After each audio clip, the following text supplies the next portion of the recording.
Welcome to episode number 7 of the Hometown Heroes exclusive YouTube video here on the Go For Two podcast channel. I am your host, Jackson Wallace, and I got my friend, my buddy, my pal, Lucas Aver with me. Lucas, how are you, baby boo? Fantastic. It's Memorial Day. The weather's awesome. All right, it feels great. You know, a bunch of people hanging out, doing their dues. Everyone's off work. It's a good time. Yes, it's Memorial Day here. Oh, obviously, it's Memorial Day everywhere. But here, it literally, there's a construction site right outside of my apartment window, okay? And it has rained so much within the past 24 hours. It literally looks like the trenches of World War I outside my window, bro. It is dark. It's depressing. It's cloudy. It's just... The air is full of despair, but you know what? I actually like that. I like the rain. I like it being a little bit cooler. All right, that's just me. Okay, I don't. In Texas, you need it, don't you? Dude, we don't get enough rain. I swear we're in a drought year round. Seems like No. it's a terrible time. But anyway, real quick before we get the episode started for you guys, we want to give a shout out to all of those who have served for us. Happy Memorial Day. Thank you for your service. Without you, we would not be here. Much appreciate it. Thank you. Lucas, you always tell me, and you always have to remind me, and here's the thing. I have it open, though, bro. I have it open. Listen, now, Casey, my man Casey did something different. Yep. Okay? See, he's got 2 comments, but then he also has a reply to his own comment. That's next level. This is next level stuff here, okay? He replied to his own comment. He sure did, bro. He sure did. Or he said, all right. Oh, shout out to Casey's channel, by the way, Bank Fishing. If you guys like fishing videos, if you guys like just, down home on the bank fishing, he talks about rods and reels and different setups. And anyway, I'm a novice at fishing, and he taught me quite a bit. But anyway, so that's his channel. Casey says, top 5 teams in the first 5 weeks in the season: the Raiders, the New England Patriots, the Tampa Bay Buccaneers, the Saints, and the 49ers are going to be your top 5 teams. And then he says Seahawks and Texans as honorable mentions. The Chiefs might just get the big head. Yeah, the Chiefs might just get a big head and struggle. Hey, so dude, you're off the pack, bro. I don't know what you're talking about. The Raiders? New England? I mean, we got the Raiders playing the Saints in, week 2, okay? So... yeah, they automatically can't be a top 5 team because they're already going to have an L right there from the Saints. Yeah, they're going to lose their home opener. I think we picked them to lose that too. Raiders going to struggle this season, I think, until they put Mariota back there, huh, Lucas? Yeah, they got some questionable draft picks also, other than the wide receiver they got. I love Ruggs. I thought they would draft another one, but I still liked Ruggs because he's super fast. Yeah, we'll see. Yeah, we'll see. And then what was the other one? What was the other Texans? weird one? Yeah. I mean, I'm really interested to see the loss of DeAndre Hopkins, how it really hurts him, specifically hurting Deshaun Watson, because I know a game I went to, not last year but year before, Deshaun Watson's I think we were up by a touchdown, we were up by field goal, and time's going out, it was 14 seconds. And Watson's just scrambling around the field, and he's just looking for DeAndre Hopkins all the time, and he just lobs it up, man. And DeAndre Hopkins just lays out, jumps across the field to get this ball, Best wide receiver in the NFL expires. For sure. Yeah, time expired, and we ended up winning, but it's one of those deals where it's you can't replace DeAndre Hopkins. You really can't replace DeAndre Hopkins, but anyway, then he said Seahawks possibly up there as well. I can definitely see that, but he says the Chiefs might get a big head and struggle. Maybe. We'll see. That's one of those things. You got to wait and see what happens. But the people they have on their team right now, they're going to be good no matter what. All right, his next comment, he says, if you want to see TB12 win a 7th ring, give me a hell yeah. He said, also, he said, and also, do you smell what the Gronk is cooking? Oh, wow.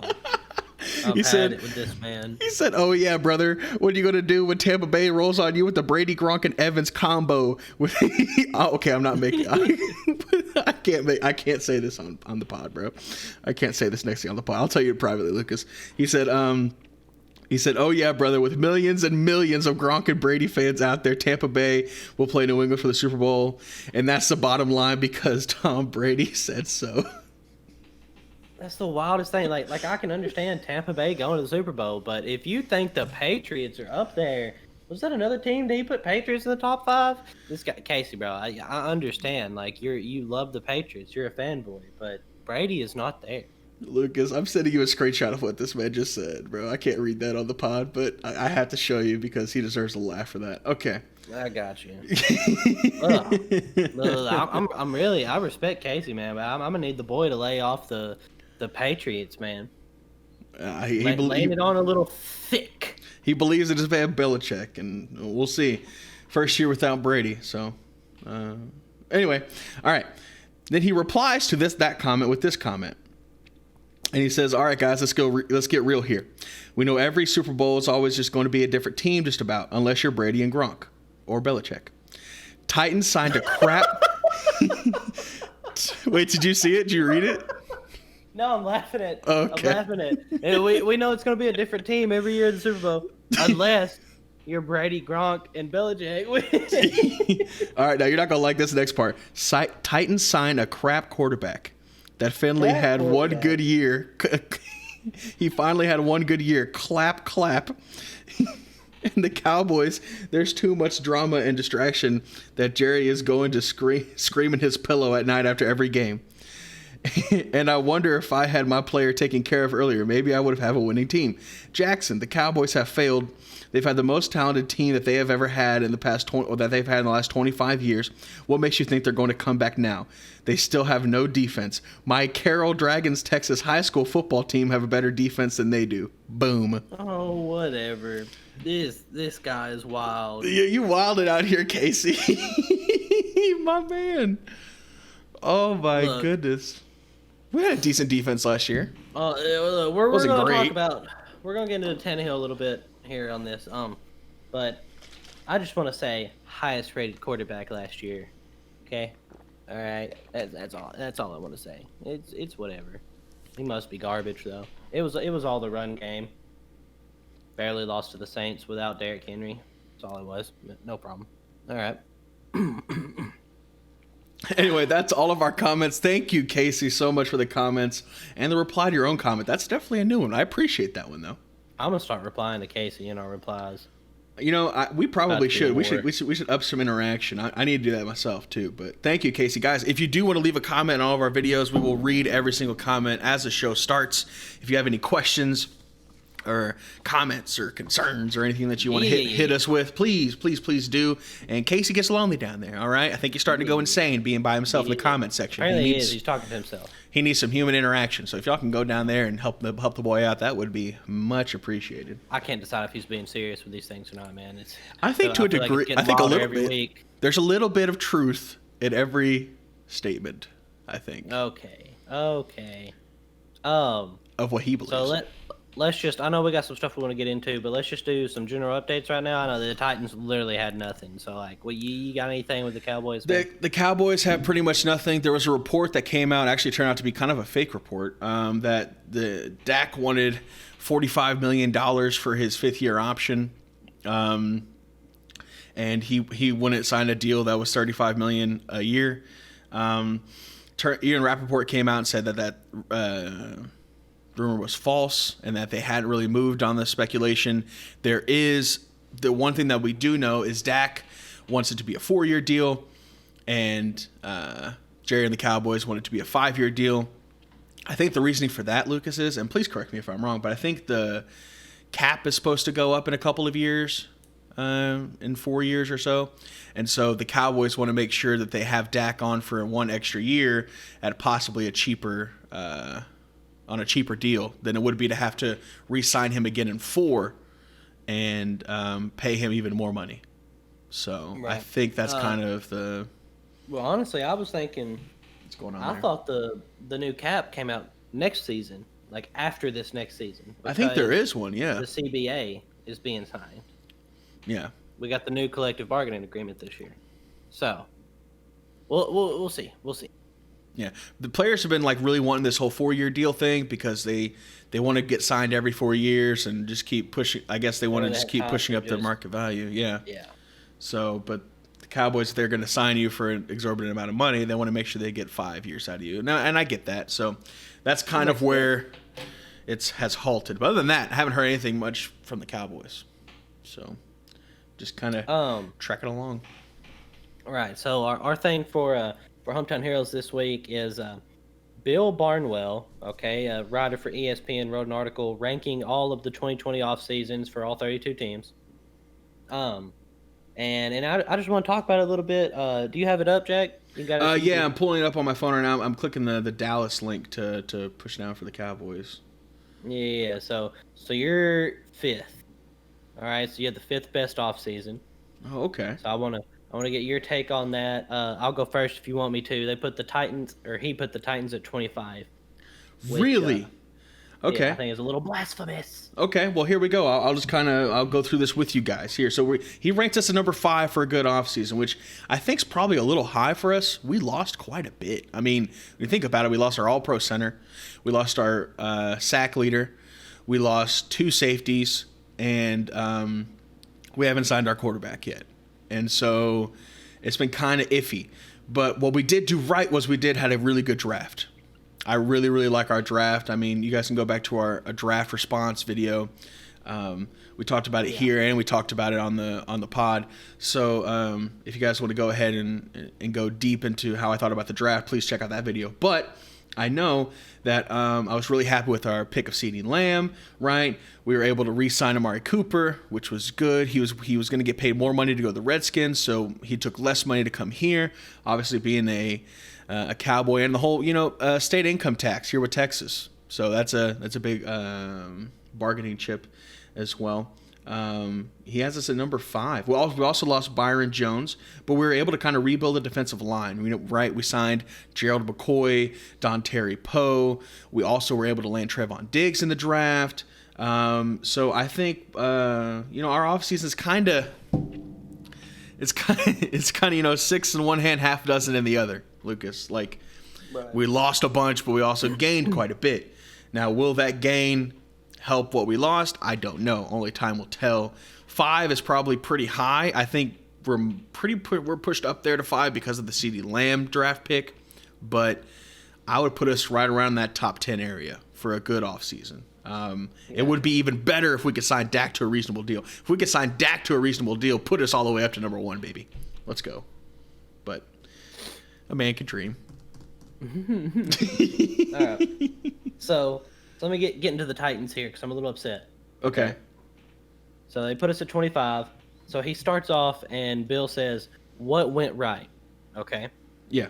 He literally says the ideal situation for the Titans would have been retaining quarterback Ryan Tannehill and franchising running back Derrick Henry, which is what exactly. Isn't that what you did? That's literally what happened. Okay.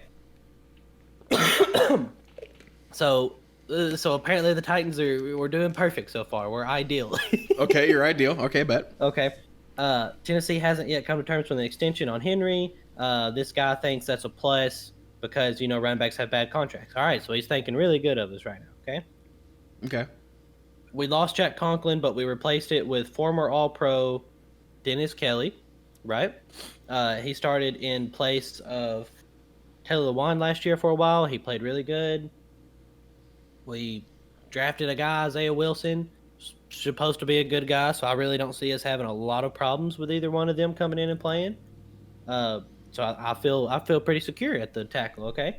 So in my head, we're good, right? We're good so far. All right. He says, what went wrong, Jackson? Losing Conklin and cornerback Logan Ryan cost the team 2 valuable starters, and I'm not sure the Kelly-Wilson combination or free agent corner Jonathan Joseph will be able to close that absence, right? I just want to say that I do believe a former All-Pro Dennis Kelly with the stud right tackle Isaiah Wilson looks like he's going to be I feel safe with it, right? Yeah, you picked up a Don't you kind really of feel good okay tackle. with that? Yeah, it was a great draft for tackles. Yeah. And so after that, he says free agent corner Jonathan Joseph. Okay, this guy's like 60 years old. We got him from the Texans, but he's not coming in to replace Logan Ryan. We drafted a cornerback, Kristen Fulton, who had the highest like incompletion percentage forced out of all the cornerbacks. Yeah, Okay. And also, like, I know Logan does some, he does some special stuff, but we have safeties we can bring in that can kind of pick up some of that work too. And I think it would be okay. So I really don't. I feel like this guy just kind of like skipped over the fact completely that we drafted a corner that a lot of people had going in the first round. oh yeah, yeah, definitely. We were gonna try and target him if Trayvon Diggs wasn't there. So I mean, Right, good guy. So then he goes on. He says Vic Beasley, has only been good for 1.5 seasons. I can't really argue with that. Like whatever, But I mean, it's not at like one we just point threw the cap. he at him. he was the best. Yeah, well, for at one season. at that point, he was in a system like the Titans have, and then the next year, their defensive coordinator left, or they fired him after the Super Bowl. So, they changed systems, so he went to a completely defensive system. So some could say that it's because the system changed. He's coming to us, so we're hoping he's going to play better than he has recently. Yeah, think about that, Lucas. That defensive coordinator was up 28-3. And that's wild. in a quarter and less than a half, right? A quarter and a quarter of a quarter, right? I know that's a lot of quarters there. But in a little over 15 minutes, he went from getting an extension, right? And staying as defensive coordinator for the Atlanta Falcons for years to come, and Vic Beasley continuing to possibly be a star, to blowing a 28-3 lead, getting fired, and the Falcons not being the same since. I don't blame the defense at all.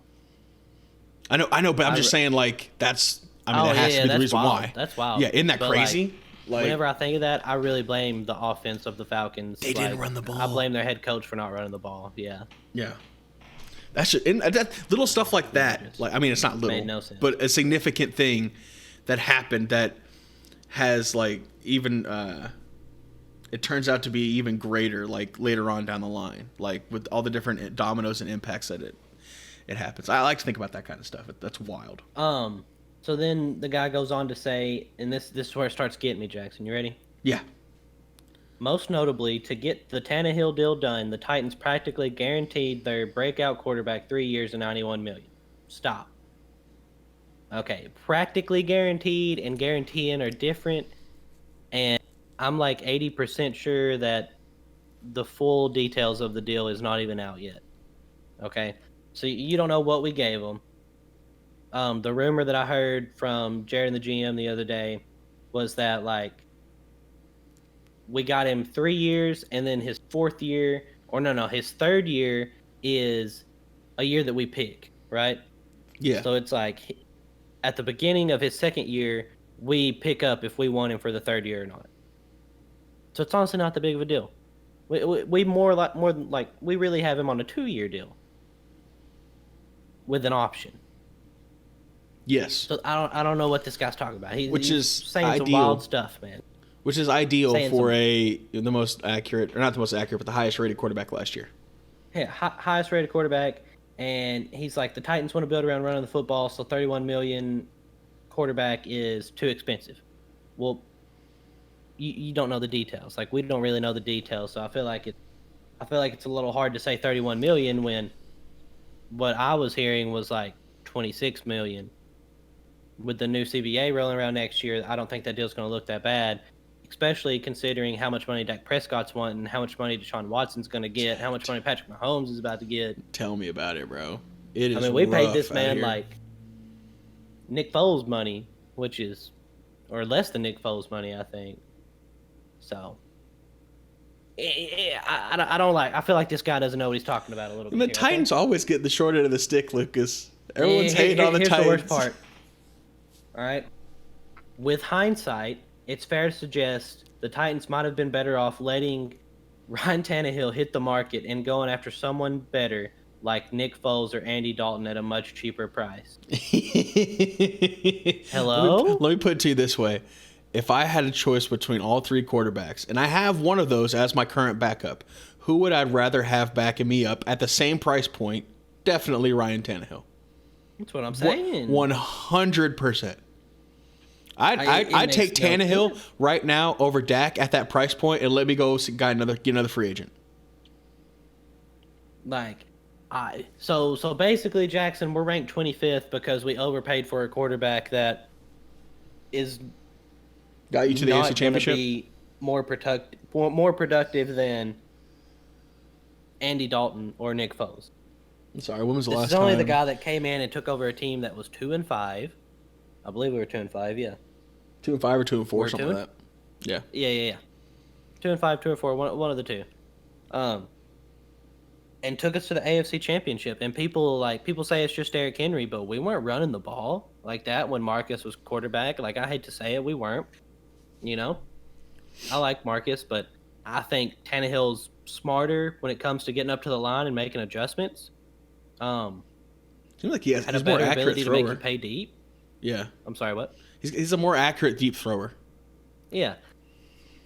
And I feel like he would get up there and he'd be like, "Oh, okay. I mean, y'all are gonna let us. I'm just gonna run the ball," and then he would just change the play. He would run the ball, and he made smart throws all the time.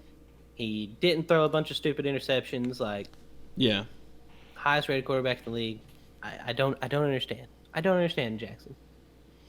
I don't get it either, man. Ugh. I don't get it either. Kind of talking. I mean, just kind of giving my thoughts on that ranking. I think that's much too low. I feel like you guys got Ryan Tannehill at a good price point. You're able to franchise tag Henry. You know, league's leading rusher last year. Who knows what you guys are going to work out in terms of a contract for next year, but you're still able to secure him for this year. Yeah, Jack Conklin hurts. Yes, Logan Ryan hurts, but you're able to still draft Christian Fulton and draft. I forget the tackle's name, but you're able to draft a really good tackle in the first round. We get a future starter tackle within like a year. He can probably he'll definitely be the starter next year, I think. And Kristen Fulton is probably going to start off the rip.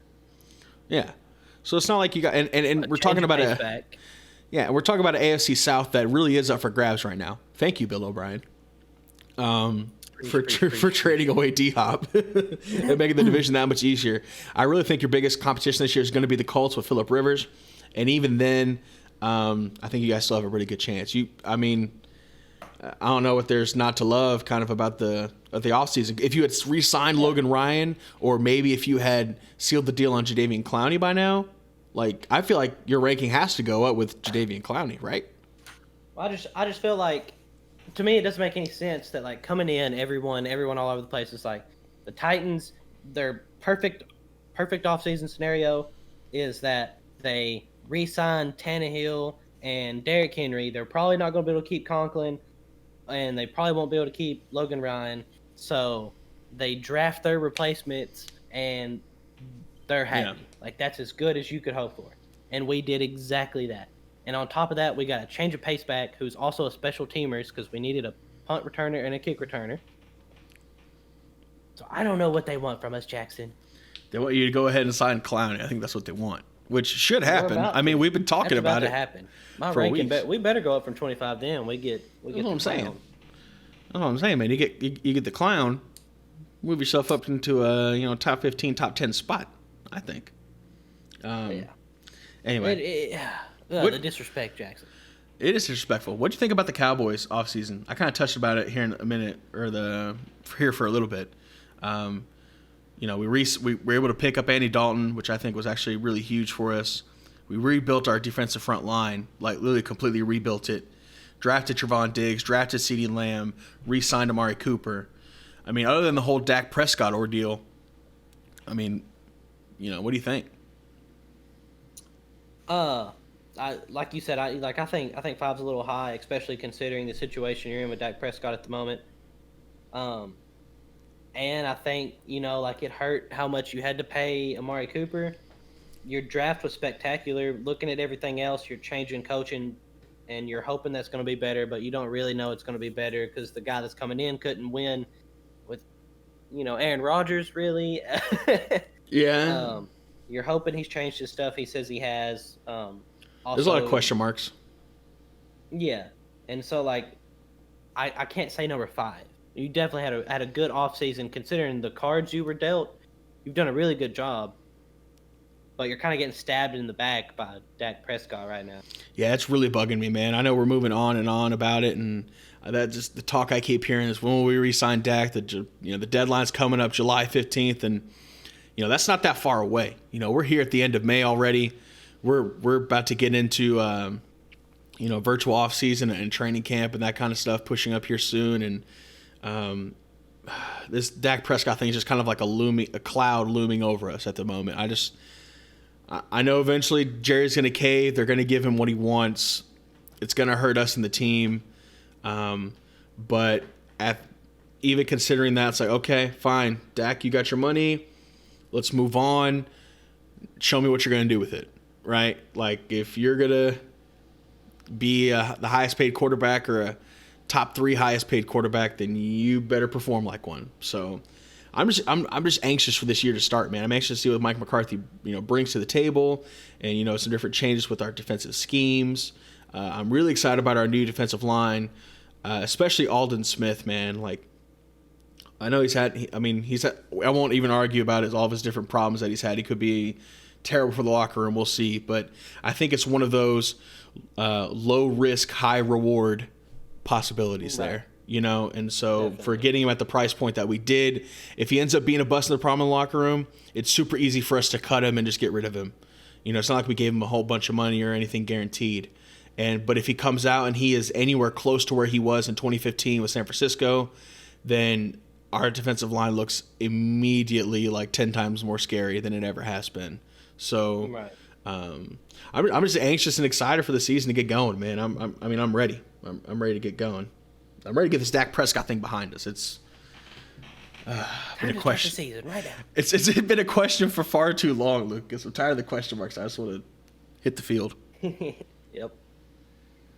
But anyway, that's I think, is that it for our hometown heroes, Mr. Lucas? Yeah, guys. Anyway, as the season continues to get closer and closer, hopefully we'll have more and more to talk about. Hopefully I bring you guys some good news considering Dak Prescott. Lucas brings you some good news considering Jadeveon Clowney. Thank you for listening in and tuning into this episode. I know we kind of had some technical difficulties, so no video on this episode. Probably no video on the actual pod either.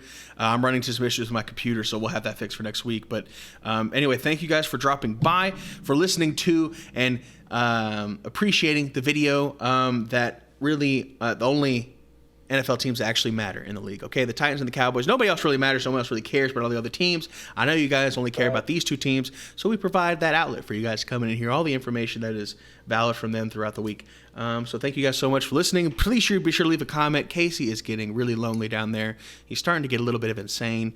So if you could give him some companionship, that would be great. Or just literally type a reply that says LOL. You're wild. That'd be fine too. All right, guys. Thank you for me and Mr. Lucas. Happy Memorial Day. Enjoy your long weekend, and we will see you in the next episode.